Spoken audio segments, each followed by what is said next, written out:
Hey all, welcome to week one. Once again, my name is Professor Heaton. I'm shooting this video for a few different classes, so there might be some things that look a little bit different as far as the dates go, but for the most part, everything should line up pretty nicely depending on when and where you are taking the class. Okay, so if there's any misunderstanding, please just let me know and I'll do my best to take care of it.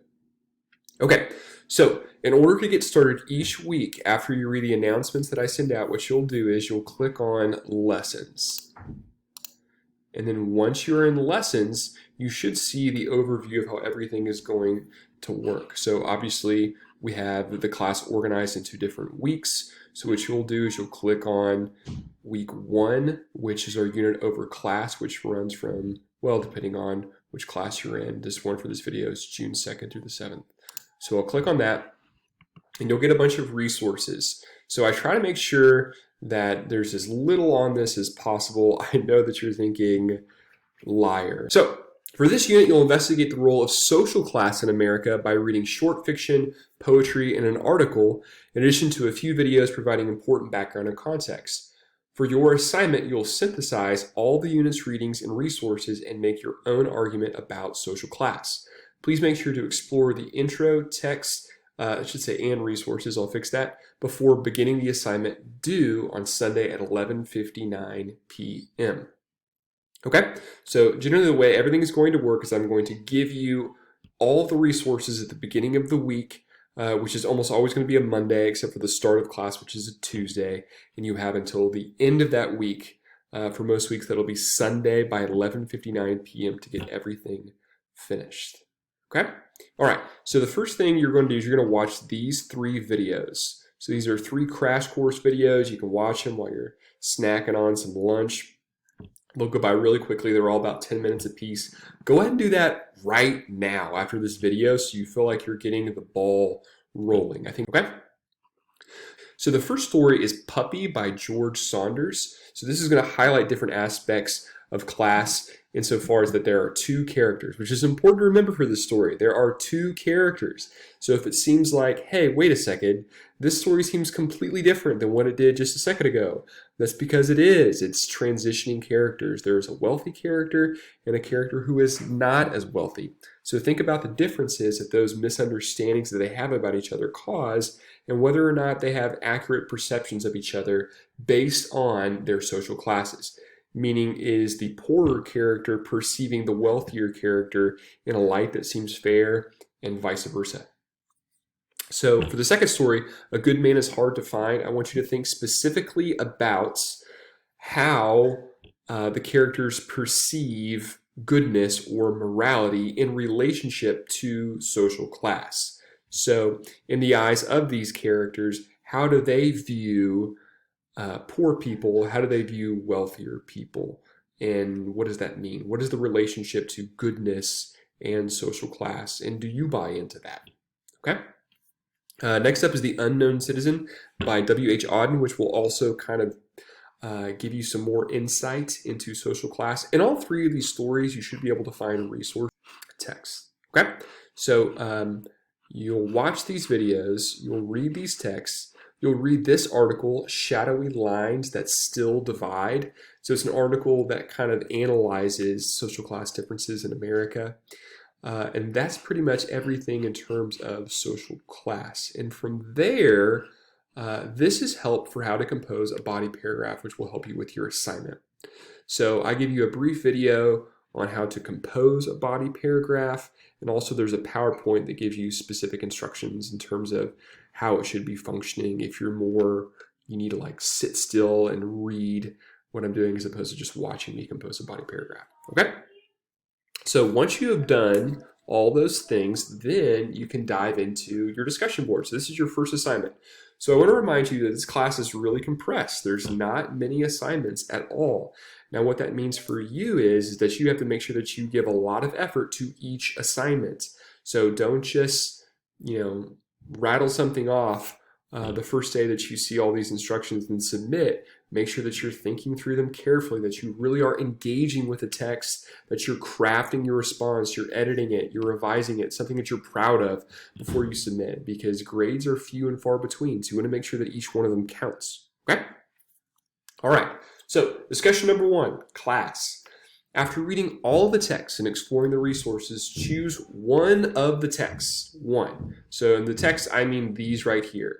Puppy, A Good Man is Hard to Find, and The Unknown Citizen. Choose one of those texts to synthesize with the article Shadowy Lines That Still Divide, right? So this one right there. Okay?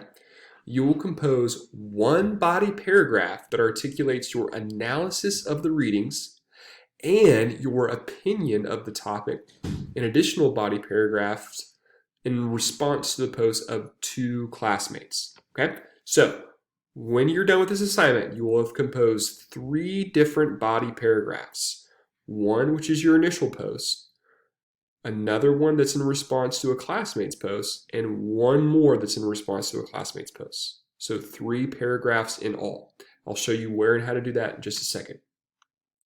Feel free to use the templates below in order to best meet the requirements of a body paragraph and to alter the wording if you need to.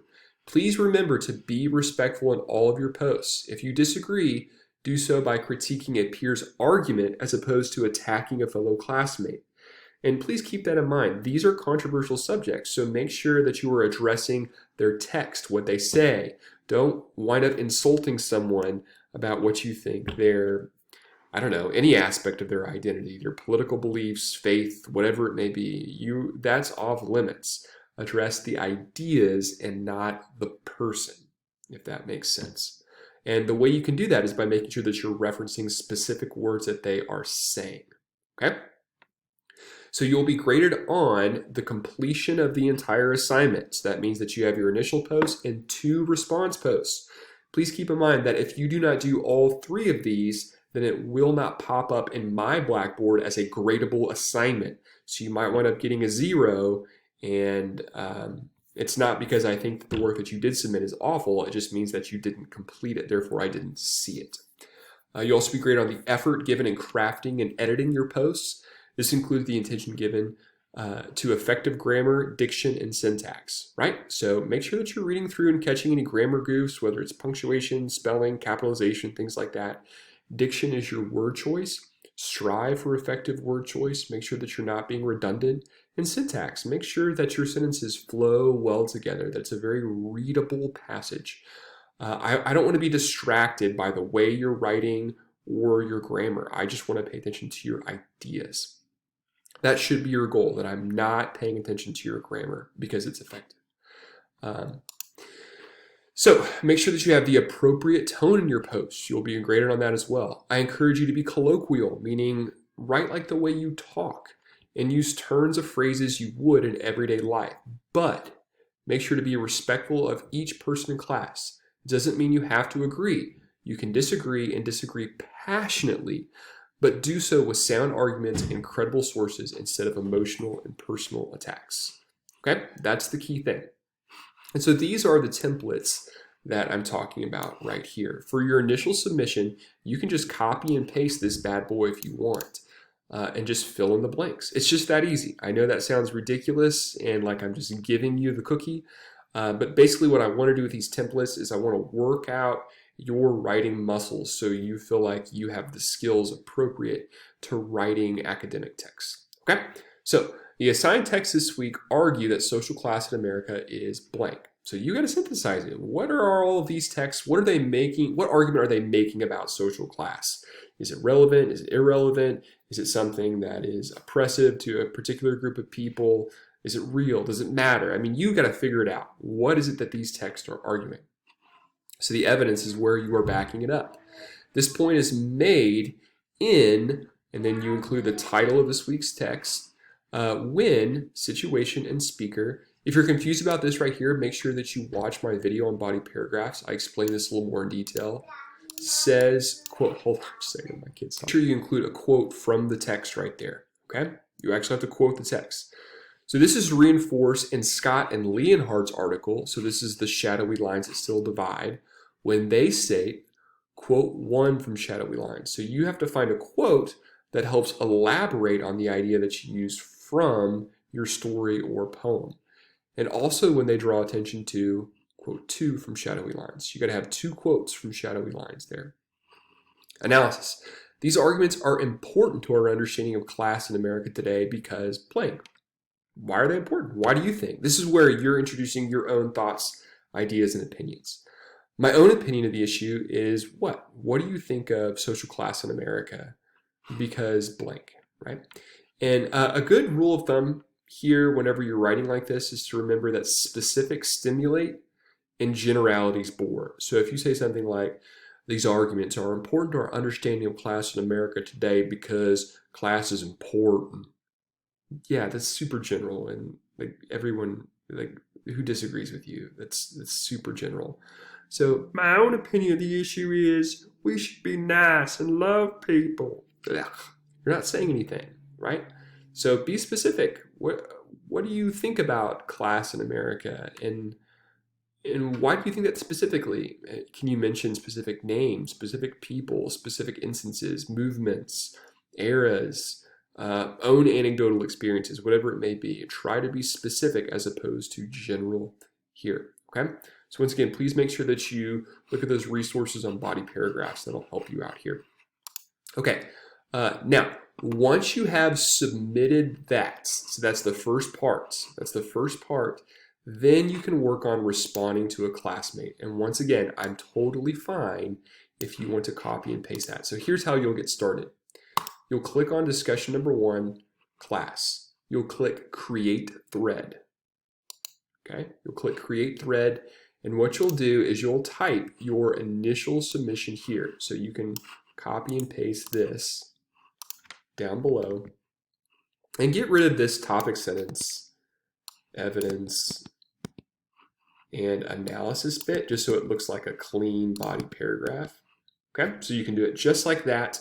That will be your initial post, which is great. Give me a spicy subject too. Don't be like, assignment number 1. That's really boring. Can you make it spicier? Can you make it spicy? See if you can do that. Okay? And so once you're done with that portion, then you will click submit. Okay? And after you have submitted, then it will enable you to see the submissions of your peers. Now keep in mind, you will not be able to see them until you post. I do that so people basically just don't steal what everyone else says, because it happens. So once you've submitted, then you will see your classmates and you'll be able to click on their post, and then you can use the template for a response post. Okay? And if you look at that response post, it's very specific. I agree or disagree with your argument about blank. So what are they arguing about? And then why did you disagree with it? Evidence. Your idea that, and then quote from their actual submission. You want to use their words. This is what's going to help us critique ideas instead of people. And you have to choose. Is it reinforced or contradicted by, and then give me the author of one of this week's readings. When he, she, they say, give me a quote from the reading that's either going to reinforce or contradict the submission of your peer.